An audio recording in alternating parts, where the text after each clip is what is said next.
Hello everybody, let's do a deep analysis of Star Wars, The Rise of Skywalker. And you hear the word The Rise, makes you of course remember The Rise of the Robots, of course, which is a film I made.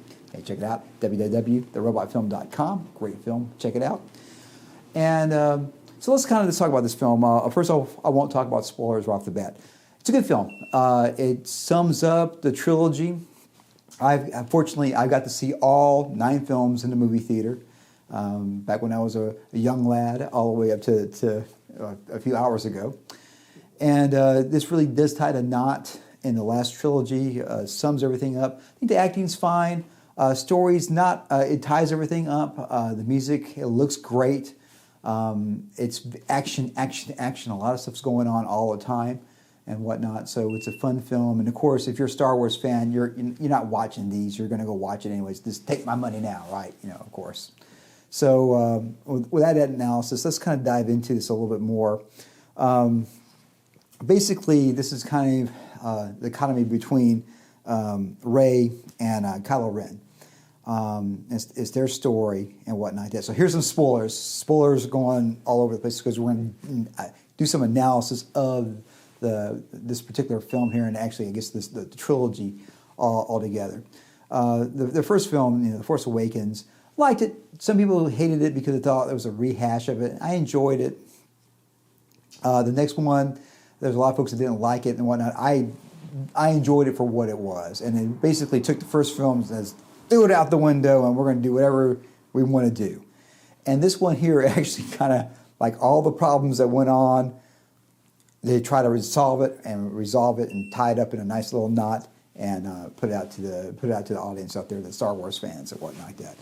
And right now, I think a lot of us are watching The Mandalorian right now, which I'll do another video about. I think we all really enjoy it and love it. And matter of fact, probably a lot of the Star Wars fans, we're looking more forward to the next episode next Friday than actually the premiere of the new Star Wars film, the last of the trilogy. And one of the reasons why I think that TV series works is very visceral, very real, and also there's a lot of mystery that goes on. So let's just dive into this. So basically, there's these devices you got to chase down, and like, okay, all right. And they find this knife that has some Sith writing. I didn't even know that existed. And apparently CP3O is able to analyze it, but for some reason he can't decipher it because of something in his brain, in his computer brain and whatnot. So that didn't make any sense. And then for some reason on this knife, there's exact coordinates where the bad guy is at, which is Palpatine, basically. And you're like, okay, this all leads to places and whatnot like that. So anyways, so you dive around and basically Rey and Kylo have some interesting, battles, but not in person. But they're able to get stuff that's around them or see stuff that's around them when they hit something with their lightsabers and whatnot like that. So I thought that was kind of interesting, kind of different. I haven't seen it before. And I'll say this, both of them are more believable to me now as Jedi or Sith or whatever you want to call them. They seem to be very versed in the Force by this point here, and even though I guess the time frame is not very long. So the big twist on here, and this is some of the analysis, is that apparently Palpatine is the grandfather of Rey, and kind of talking over the math. That if you go back to the Phantom Menace, which is the only time I would think that biologically he could have had any kids, that was like 70 years ago. So that means it would make more sense if Rey was his grandkid. Now, if you want to do the midichlorians, Force, blah, blah, blah, I guess you can make a kid anytime or whatever, but it says it was his son, and then this is his granddaughter and whatnot. So I don't know, maybe he's lying. I don't know. Maybe Rey actually is a Skywalker.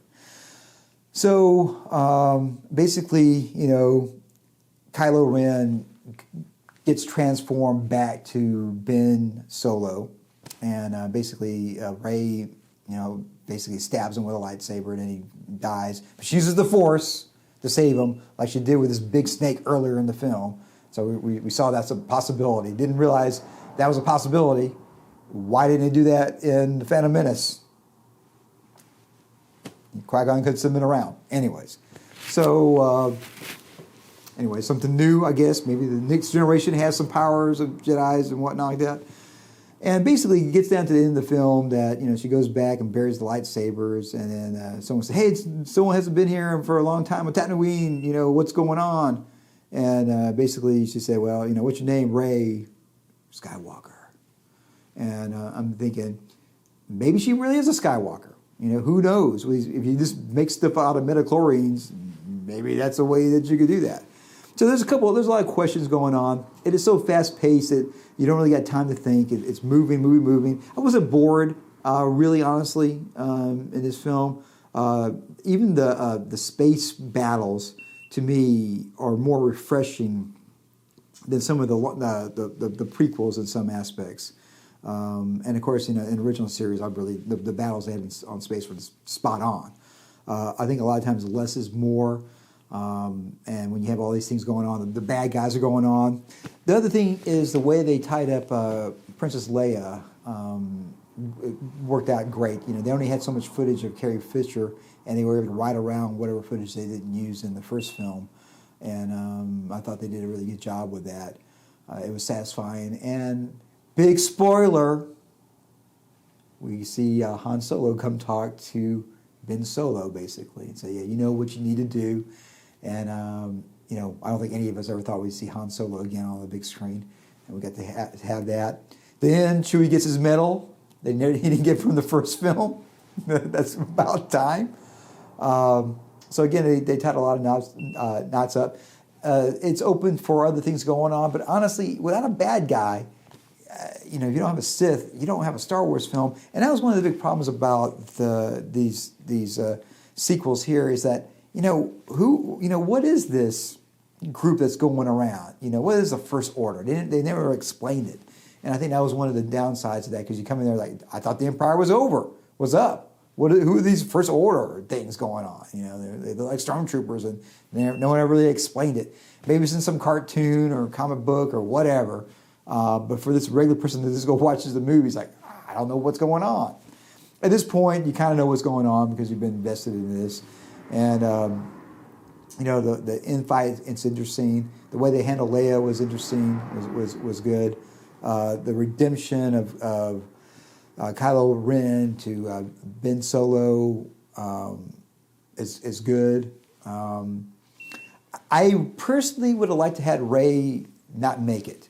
And because at that point there, the Force, the Jedis, and the Sith are gone. And now you're not going to have that kind of conflict. And whoever is Force sensitive or taps into the Force, maybe they'll do a better job in the future. So I don't know.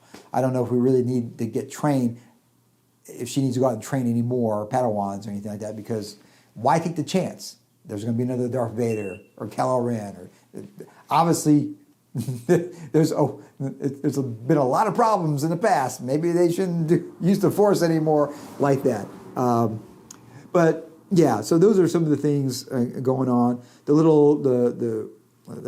When Han Solo comes back as a Force ghost, that was nice. At the very end, you see when you have Luke Skywalker come in and as a Force ghost and kind of grab the lightsaber and says, "No, that's not the way you treat a Jedi weapon," and one like that, and have a good talk to Rey. And at the very end, when you see the Force ghost of Princess Leia and Luke Skywalker, I thought that was a nice touch. So basically, they went to the same places that they went to in the original trilogy and whatnot. And not a bad film, enjoyable. And the one thing about these films here, like the original Star Wars film or Empire, even Jedi, you can watch multiple times and kind of get something out of it. And I think in a lot of ways, the reason why is because there's a lot of things that are hidden, like some of the off lines. Here's basically small little lines now become canon and big things in the later films and what like that. And so like one line, everything was just there. There's a lot of lines in here that I don't know. Maybe someone do some analysis of them later on. Some of the humor was really good. I thought the Poe character, Han Solo-ish, but very fun. And, going around doing some rogue things and stuff like that. And I thought that was really fun. And, of course, we got Lando Calrissian coming in. I got to see him at a comic convention. And and I got to see CP3 at a comic convention as well. So that's really cool to actually see a lot of characters from the original trilogy that's coming back. And I thought he did a really good job on this particular one as well. And so, basically, we got Chewbacca around, and we got the, Rey and Flynn. I thought Flynn did a good job. I didn't really talk about it much, but when you got all the Force stuff going on, there were really major questions with him. And of course, you got Poe, and you kind of got the trio there going out there, and with Chewie out there, fighting the bad guys and getting the the Republic back in order and whatnot. So, again, there's some questions on various things, and you just kind of like I kind of use a piano analogy: put the pedal down and so everything is all blended together. You don't worry about it. But when you go through there and analyze, what is this? I think the biggest thing is that if Palpatine is really the grandfather of Rey, wouldn't it make more sense to say great grandfather or great great grandfather if it's biological? And of course they haven't even used metachlorians hardly, I think, since really the Phantom Menace. But I guess that's something. Guess that's baked into the cake if you're a Star Wars fan. So, anyways, I would say go check it out. A lot of twists going on, a lot of good connections, and what's your analysis? You can put down in the comments down here what you agree with, disagree with, what do you want to see. I would be very happy if the Star Wars universe continues making quality products like The Mandalorian. I think in a lot of ways television is better for the serial type films that Lucas was originally basing Star Wars off of than a feature film coming out every 3 years or whatnot like that.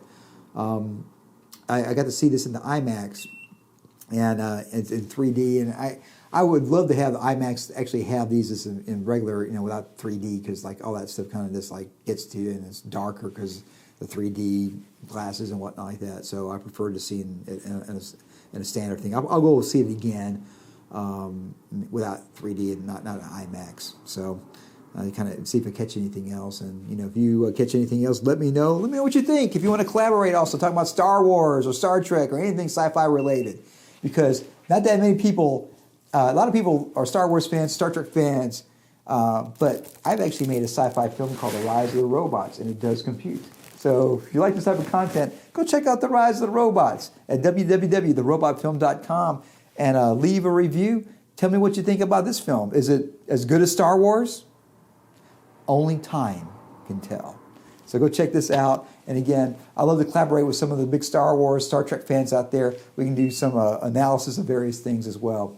So as always, rock and roll, of course, it does compute. If you like this type of content, please subscribe to my YouTube channel. Share this with everybody, all your Star Wars fans out there.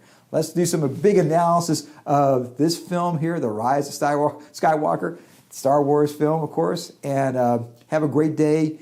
And I hope everything goes well. And I have spoken.